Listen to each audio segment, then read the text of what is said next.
What I shall be reading out here is Truffaut's review for To Catch a Thief, published upon its release in 1955, its year of release. John Roby, Cary Grant, an American thief who had worked in France before the war, had such a personal technique that each of his crimes bore his stamp, and he had been dubbed the Cat. Eventually caught and imprisoned, Roby, when the prison was accidentally bombed, took advantage of the situation. He escaped, joined the underground, and eventually became a resistance hero. The film finds Roby some years later, when he is completely retired to a villa in St. Paul de Vence, to live in considerable comfort on the profits of his earlier career. His tranquility is soon spoiled by a series of jewel thefts in the great mansions and hotels of the French Riviera, thefts committed by someone as expert as he and in his style. He falls under suspicion, and his retirement and daily routine are disrupted, so the ex-cat decides that the only way to get back his peace and quiet is to unmask the plagiarist burglar who has baffled the police. To track down his imitator, he employs a dialectic Arsène Lupin would not disavow. To unmask the new cat, I must catch him in the act during his next theft, to figure out who his next victim will be, since he reasons by imagining himself in my place. All I have to do is imagine what I would once have done, or what I would do now if I were in his place, that is, in the final analysis, in my own place. Naturally, Roby succeeds. I have bothered to tell you the storyline of To Catch a Thief in such detail to demonstrate that, in spite of appearances, once more Hitchcock remains absolutely faithful to his perennial themes: interchangeability, the reversed crime, moral and almost physical identification between two human beings. Without wanting to reveal the outcome of To Catch a Thief, I am sure that it is no accident that Bridget Orber resembles Grant and wears an identical striped jersey, blue and white for Grant, red and white for Orber. Grant's hair is parted on the right, Orber's on the left. They are lookalikes and opposites at the same time, so there is a perfect symmetry throughout the work, a symmetry that carries over to the smallest details in the intrigue. To Catch a Thief is not a black film, nor is there a lot of suspense in it. The framework is different from I Confess or Strangers on a Train, but the basics remain the same, and the same relationships bind the characters to each other. I mentioned Arsène Lupin before because this new film of Hitchcock's is elegant, humorous, sentimental, almost to the point of bitterness, somewhat in the matter of 813 or L'Orgueil Creus. It is, of course, a crime story that is designed to make us laugh, but nonetheless Hitchcock's basic idea led him to Jacques Becker's formula in Touches pas au Grisby. The thieves are burned out. The protagonist, admirably portrayed by Cary Grant, is disillusioned, finished. This last job, which forces him to use all his skills as a burglar for the ends of a policeman, fills him with nostalgia for action.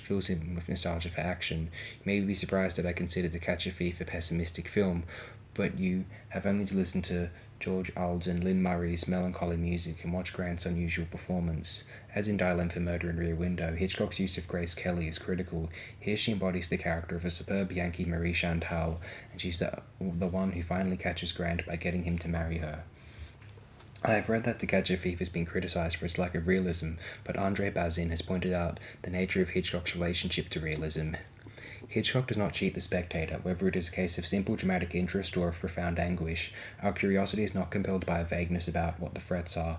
It isn't a question of mysterious atmosphere out of which all sorts of perils might emerge as from a shadow, but of an unbalance. A great mass of iron begins to slip on a smooth slope, and we can calculate quite easily how it will accelerate. The direction then becomes the art of showing reality only at those moments when the suspended perpendicular of the dramatic centre of gravity is about to break away from its supporting polygon. Such direction disdains both initial shock and the final crash. For my part, I would certainly see the key to Hitchcock's style, a style that's so personal that we recognize it at first glance in even his most ordinary shots, in the wonderfully determinant quality of this unbalance. To keep up this unbalance, which creates a nervous tension throughout a film, Hitchcock must obviously sacrifice all those scenes that would be indispensable in a psychological film: connections, exposition, climax, the more since it would obviously bore him to death to shoot them. He is inclined to neglect verisimilitude in his mysteries, and even to despise plausibility, especially since a whole generation of misguided viewers credits only plots that are historically, sociologically, psychologically plausible. Alfred Hitchcock has in common with Renoir, Rossellini, Orson Welles, and a few other great filmmakers the fact that psychology is the least of his worries. Where the master of suspense achieves realism is in the fidelity to the exactitude and the correctness of the effects within the most improbable scenes. In To Catch a Thief, 3 or 4 basic implausibilities leap out at the viewer, but never has there been such precision within each image. Here is an entry from the record. Alfred Hitchcock had returned to Hollywood to direct the studio scenes for To Catch a Thief. His assistants remained in France to film the transparencies on the Riviera. Here is a text of a telegram he sent from Hollywood to his assistant in Nice to have him redo a scene which would last 2 or perhaps 3 seconds at the most on screen. Dear Herbie, have watched scene where auto avoids oncoming bus. Afraid it doesn't work for following reasons. As we, the camera, take the curve, the bus appears so suddenly that it has already passed before the danger is realized.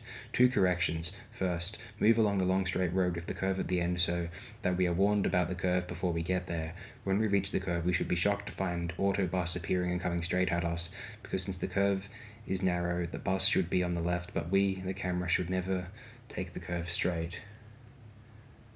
Second, in the projected shot, only half the autobus appears on the screen. I realize that this is due to the fact that you are swerving. This error can be corrected by keeping camera trained on the left, so at the same time as the auto takes the curve, the camera can pan from left to right.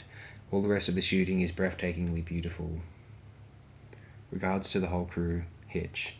While it may be a minor film in the career of a man who knows better than all the others what he wants and how to get it, To Catch a Thief completely satisfies all his fans, the snobbiest and the most ordinary, and still manages to be one of the most cynical films Hitchcock has ever made. The last scene between Grant and Kelly is classic. It is a curious film that both renews Hitchcock and leaves him unchanged. An amusing, interesting film, very wicked about French police and American tourists.